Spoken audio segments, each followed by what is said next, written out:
I was playing Baldur's Gate 3 and I just got to the point where I finished clapping Minthra's cheeks, sleeping with the enemy in order to find information about them, when my Xbox Series S started getting too hot to the point where it smelled like there was a fire in the room. So I unplugged it and I tried to cool it down over the night. When I plugged it in again and tried to play more, I started having the exact same issue. So now I don't know if I'm supposed to take it in for repairs. My family just wants to replace it and buy another one, and I'm just like, okay, did I do something wrong? Is there something wrong with it? Was Minthra's cheeks just too much for this Xbox to handle? So I did a little bit of research, and apparently the Xbox Series S has this issue where the fan is ridiculously small and doesn't really do much to cool the console down. So when I play older games on this console that were, last gen or way older, it doesn't really push it too much. But the second that this console gets pushed enough, you're gonna start having some serious heating issues. Then I do a little bit more research and I find out that the lifespan for this console before it's supposed to start breaking down is 4 to 6 years. I think either 4 to 6 or 6 to 8 years. And I'm just sitting there like, what? 4 to 6 years? So even if I didn't push this console, even if Minthra didn't grind this thing so hard that it burst into flames, this thing would have shit itself? Anyways, this put me in a little bit of a shit mood because, I have a big connection with my consoles. I have a lot of people online that are like, oh, you should emulate, oh, you should play PC. I have this weird connection to consoles because I grew up with them. They made me happy, they continue to make me happy to this day, and in a life that's been filled with a lot of loss and disappointment, having a constant that can do the same thing and have the same effect on you for 20 plus years is pretty freaking valuable to me. So when a console just up and dies, and the idea of repairing it seems so out of reach, because where I am right now in the world makes it even harder to find a repair shop, it feels really bad. So I guess this is a eulogy for my Xbox Series S and just the story of it. I guess, Jesus, why do you guys even watch this channel?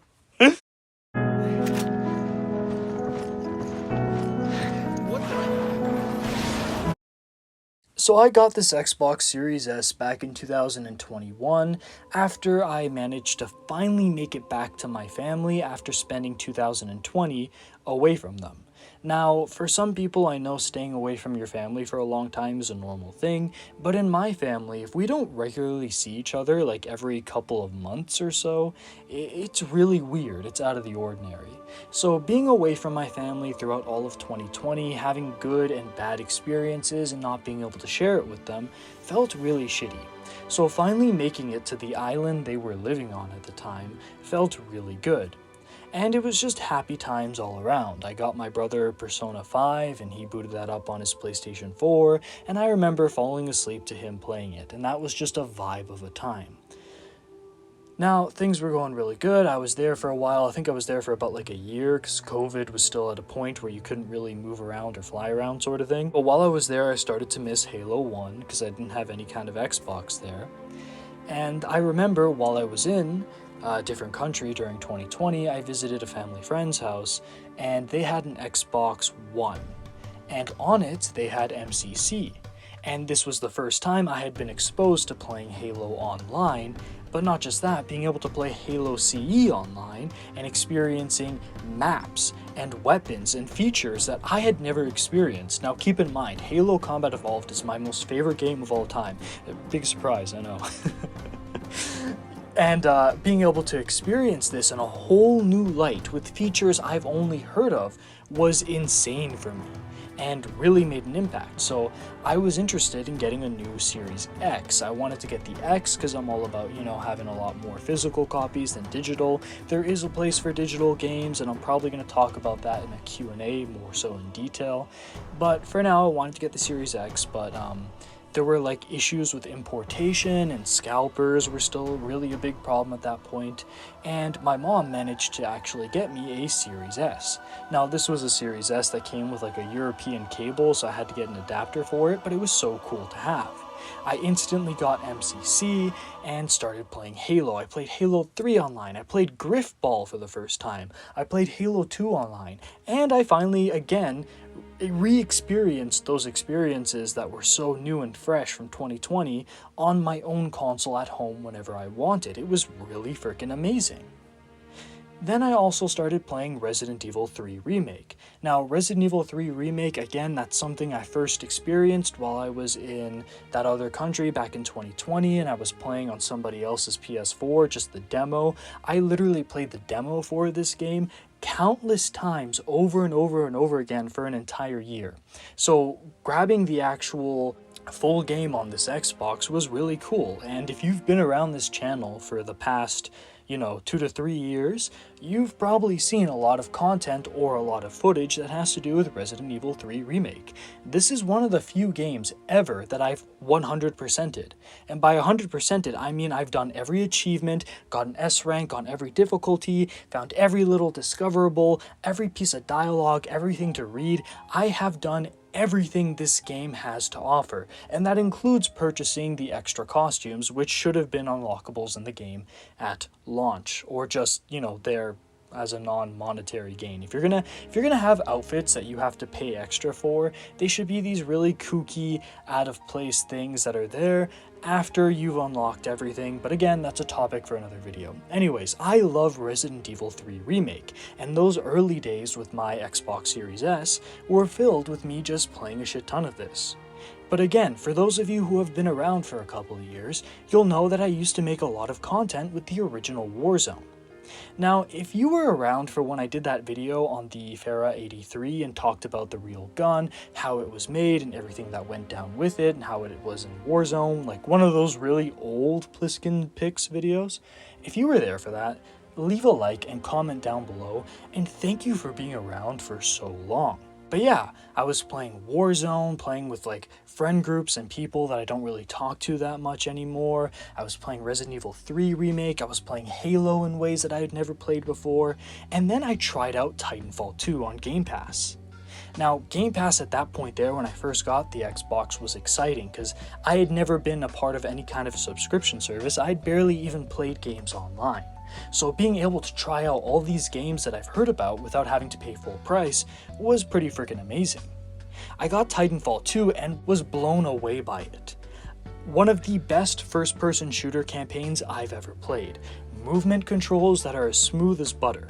A single-purpose kind of design with the Titans that are really cool to the point where I overlook the excess sandbox of the actual guns that you use.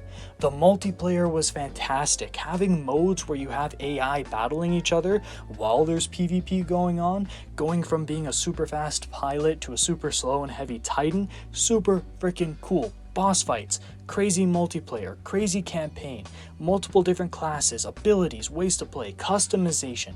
It was all so cool. I love Titanfall 2, and it's to the point where once I got the Series X, I actually found a copy of Titanfall 2 for $1. I bought a physical copy of Titanfall 2 for $1. It's still unbelievable to me how slept on this game is. More relevant to the contemporary parts of this channel, I started to talk about Insurgency and Resident Evil 4 Remake, made videos talking about realism in video games. I used Insurgency to talk about guns the same way I used to use footage from Warzone in order to do that. Resident Evil 4 Remake I got a lot of footage for. There's still more footage I want to get, but my recording thing crapped out, and the new one I have doesn't record Resident Evil 4 really well. It's weird, I'm still sorting it out. You're probably tired of hearing about that.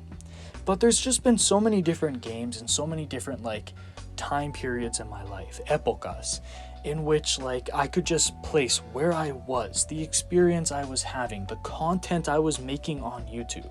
This Series S has been so integral to my life for the past couple years, and now it's just gone down the shitter, and I learned that it's not even my fault. It's just that this thing has parts that are inferior to what should be in there and doesn't have a long lifespan. Just that idea of 4 to 6 years, or even 6 to 8. Again, I forget what it is. Fact check me on that. My PlayStation 2 has been with me since 2006. I was about 7 years old when I got this, and it started off with a SpongeBob game.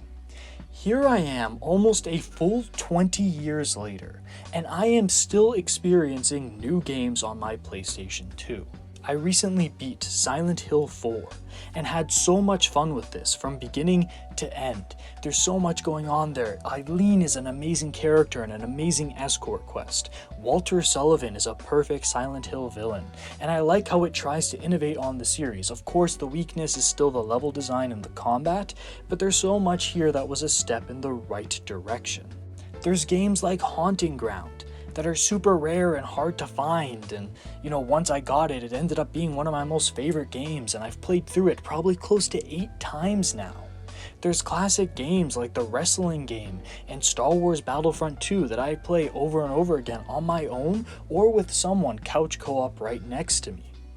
And this PlayStation 2, I've kept it in an environment that's very humid, so it's been very rough on it. I'm in an environment where there are a lot of power outages, so the amount of electrical short circuits and shit that have gone on with this PlayStation 2, it's taken it and it's still running like a champ. The controllers have been grinded pretty much to dust. The thumb pads, they don't have that sticky thing on top anymore. It's just completely been ground away to the hard metal piece underneath. But for the most part, these controllers still work. The console itself still works amazingly though. This is something that I had when I was a little kid. I used to have this put up on a shelf that was super high up, and then as a kid I'd always pull the controller back in excitement. This PlayStation 2 has fallen more than 5 feet, crashed onto the floor, hung by the wire plugged into the wall. This thing has been abused, and it is still running. My classic original Xbox, I booted up after years of not touching it. I booted up after running it for 10 hours straight. I play this with 4 people. I play this with just myself. I play this with controllers that are so torn up that the wires are exposed and barely even connected, and it still works perfectly. I've had some issues with my PlayStation 3, but it's always been issues with the CD port, or maybe the HDMI port, and then I've had to go get some repairs for that. Controllers have crapped out, but it's been easy enough to service and replace, and the console itself didn't just over-fry itself. The idea of a console life expectancy is a new concept to me, and it's honestly terrifying. And while I can say, yeah, my old consoles still work, they're still running and they're still amazing, while I can still get new experiences from these older consoles, it doesn't change the fact that when I get a console, I'm not buying it to have it be something that's disposable. And this Xbox Series S, with what I just read on the internet, seems to be that way. And it makes me wonder about stuff like the Series X and the PlayStation 5. PlayStation 5, if anyone has it, it can get pretty fucking hot. So what, is it just gonna fry itself one day? And before you ask, yeah, I keep it in places where it's well ventilated. I don't keep it in hot, dank rooms. I have temperature controlled area where I store this stuff. So I put in the effort to take care of my consoles. I'm not that little kid dropping the PlayStation 2 everywhere anymore. But I'm just worried now, because are consoles made today to just, break apart, fall apart, and not last more than a couple years, to just mindlessly be consumed and replaced for the next new thing, for the next new subscription service? Luckily, I can say with certainty that that is not the case, because my Nintendo Switch has been around since 2020, runs like a charm. I have the different SD cards for extra memory space, which is very similar to the PlayStation 2. I have a bunch of cartridges that still go good, digital purchases that go good, the subscription service for online and exclusive Nintendo 64 games on through Nintendo services is just one payment for the entire year instead of just monthly payments that just drag out your bank account.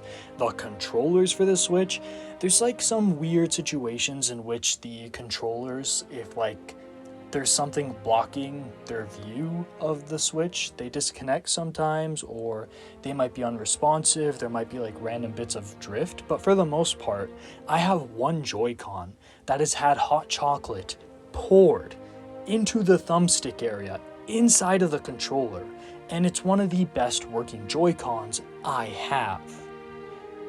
Maybe I am that kid that still drops his PlayStation 2 still. Anyways, so it's not that all consoles made now are bad and, oh yeah, the good old days and these good old consoles work, because there are new consoles like the Switch that run well, that have longevity to them. But it doesn't change the fact that I'm going to miss my Xbox Series S, and the memories and the moments relevant to this channel that it has provided. Have you ever had a console crap out on you that it seemed like you couldn't fix? I might still fix my Series S. Apparently, there are places you can go where they'll put in a bigger fan, but let me know what you think below. Do you have that one console that, crapped out on you and just really weighed you down? Let me know in the comments below. Anyways, this has been Pliskin, over and out. This is Solid Snake. Hey, subscribe to Pliskin Boy. God damn it. You heard him.